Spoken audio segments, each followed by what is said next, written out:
Hi guys, and welcome back to my channel, and if you are new, welcome to my channel. Today's video is going to be really fun because I'm going to be doing another money saving tip slash money making tip. It's going to be kind of an interesting one because in the past I have made videos on how to make money, especially as a teenager, because it can be so hard to make money when you're a teenager and in high school and things like that. And then I've also made videos about my tips for saving money, but in today's video I'm going to be kind of combining them, and it is going to be how to make slash save a lot of your money when you are a teenager. So obviously this video is going to be split up into two parts. First, I'm going to be talking about ways that you can make money as a teenager, because it's not super easy. A lot of places won't even hire you until you are 16, and I know if you're like me that you probably wanted to start making some of your own money quite a bit before that. So I'm going to have some tips for you for that, and then as well as talking about ways that you can save money in the most effective ways while still buying the things that you enjoy. So with all that said, let's just get right on into the video.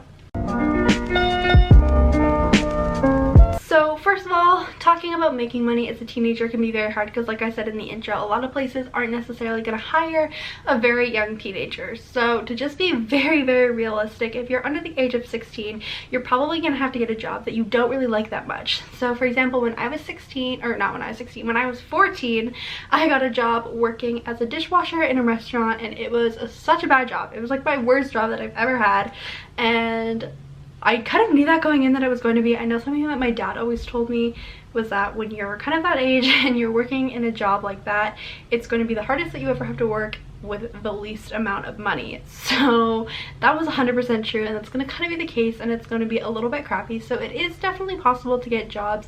However, often it's probably not necessarily going to be a job that you like that much. So what I recommend is just getting a very part-time job and only working a certain amount of hours. I wouldn't push yourself to try to work too many hours because then first of all you'll burn out. You're still young, and you also have other responsibilities, I'm assuming, like extracurriculars and schoolwork and things like that. So getting a job where you don't have to work too many hours is going to be very useful for you, because then you can still make some money, and even though you hate the job, at least you don't have to go to work that often, so it's not going to be as bad. But obviously, on top of like having a job that you don't necessarily like, there are other ways to make money as a teenager as well. And the number one way that I made most of my money when I was in high school is babysitting. And the reason for that is it is super easy to do, and it is usually very flexible with your schedule, and people will often pay you very well, and it is a job that you can get younger as well. So, and you can have it all throughout your teen years as well. Like I still babysit every once in a while, and it is a super great way to make money. So if you can't find babysitting jobs, because I understand that that can be difficult as well, something that I recommend is going to Facebook pages. So sometimes your neighborhood will have a Facebook page, and if that's the case, you can go post an ad on there. Sometimes your city will have like a Facebook page specifically dedicated to babysitting, so you can just type in like your city's name and then the word babysitting. I recently moved, and that's actually what I did, and there was a group, and then you can just post an ad and then people can message you through Facebook. This is what I found to be the most effective way to get babysitting jobs. And then obviously as you start to babysit more and more people will hear about you, people will tell their friends about you, and then you can babysit for them. But when you're first setting out, Facebook groups are honestly the best way to go. I have a Facebook account, and it's literally not even, I don't even use it. All I use it for is this, and it has been my most effective way to get jobs. And another reason why it is super great when you're young is because often it is an evening thing that you can do when you are done school and things like that. And quite often parents can be very flexible with your schedule. You can also always turn down jobs if you're busy because of school or things like that. So it ends up being very useful in that regard. The other thing is that sometimes the kids will go to sleep if you're doing an evening thing, and then you'll just have a few hours to yourself, which you can use to do schoolwork if you're a very busy high school student like I was, and you can actually kind of get paid to do your schoolwork. I always really liked that when I was babysitting, and it's something that you can do on the side of having a normal job as well, so that you can make even more money. So all throughout my high school experience, I always had a job, and then I would babysit on the days that I didn't work. So that really gave me a little bit of that extra money that I could put into my savings. Another way to make money now as a teen, and this is not something that I'm suggesting that everybody do, because obviously it's not going to work for everybody. However, it is another really great thing that you can do on the side of all of these things to earn a little extra income.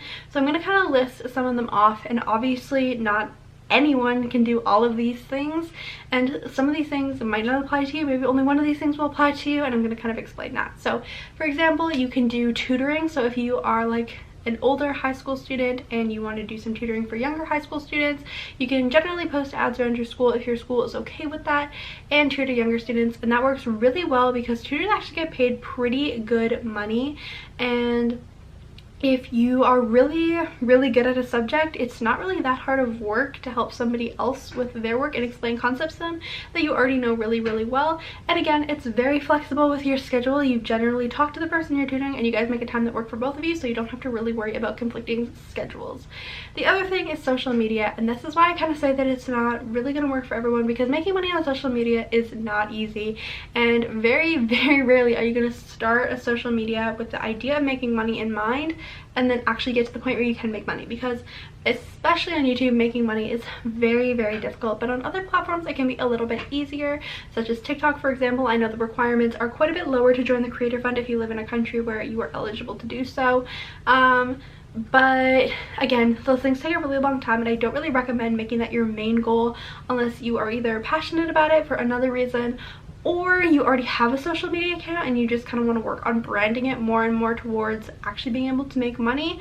Because like I said, it takes a really long time, and then even if you are able to make money off of that platform, you're not going to be making enough money necessarily to, you know, like give you enough income for whatever you need money for. Generally, it's just going to be something that is a little bit extra money to the money that you're already making at your other job, but it's still a really good thing. Like, any extra bit does help, so that's really fun. And then the last thing is, I have been seeing so many more people starting small businesses from home, whether that be through an Etsy shop or things like that. Again, this is very specific. This is not something I would ever do, because I personally feel like I'm not super artsy or anything like that, or I don't really have anything that I feel like would be like worth selling that I can make. However, there are so many people who are so incredibly creative that if you are one of those people, it could be actually something to look into and consider. And like I said, I don't actually personally do this, so I don't know too much about running an Etsy shop, but there's tons and tons of research you can do. So if you do feel like this is something that you could be interested in or something that you would be good at, then it could definitely be something that you could check out, and again, make a little bit of extra revenue on the side of what you are already doing. But all these things are just extra things. You don't have to do these. If you're just a high school student who has one job that you go to part-time, you are still gonna make money, and you're still gonna have money to put into savings if you save it right, which I'm gonna be talking about in a minute. The babysitting and all the other things that I've talked about since then are just things that you can do that are a little bit extra, where if you want to make that little bit of extra money just on the side of your job. So obviously none of these things are things that you have to do in order to make money as a teenager. Now I'm going to be talking about saving money, because making all this money is completely useless if you just blow it all on silly things. So my video today is not going to be sitting here telling you, oh, don't buy coffee from Starbucks, because that's just completely useless. You need to buy things that bring you joy, but you also need to take into consideration how much that is costing you and what you are taking away from what you would buy in order to replace that, if that makes sense. So basically, something that I like to do whenever I'm trying to save money is I like to make a list of the things that I personally like to buy. So I like to go out to eat with my friends quite often, obviously whenever I can. You know, COVID's making that quite a bit more difficult, but you know, in non-COVID times, clearly I would like to go out and eat with my friends. So I would kind of have some money put aside for that, because that's something that I really like to do with my spare time. Something else that I really like to do with my spare time is read. And so buying books is like a whole other hobby, and I spend quite a bit of money on that. But honestly, other than that, I don't really spend money in other areas that are major or add up in any way.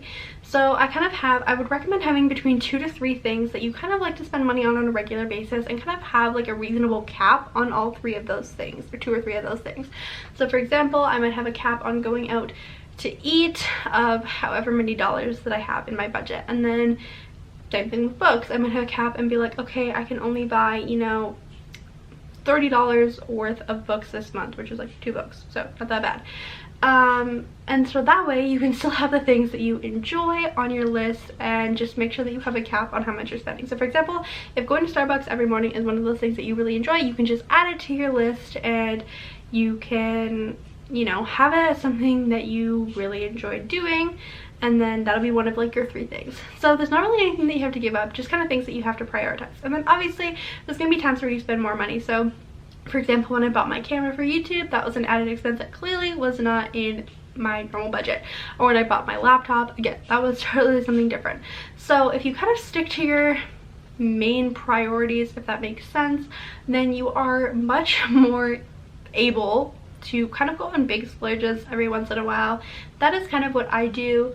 And then when it comes to things like that are not on your main priorities list but you still do need every once in a while, so for example, I'm not super huge on buying clothes. I obviously love the clothes that I have and I love to go clothes shopping every once in a while, but it's just not a huge priority. I feel like I don't really need any more clothes, so I don't go out and buy those things super often. Or hair products, like I have the hair products that I have, and same with makeup, and I will refill when I need, but it's not going to be something that I'm going to prioritize buying a whole bunch of.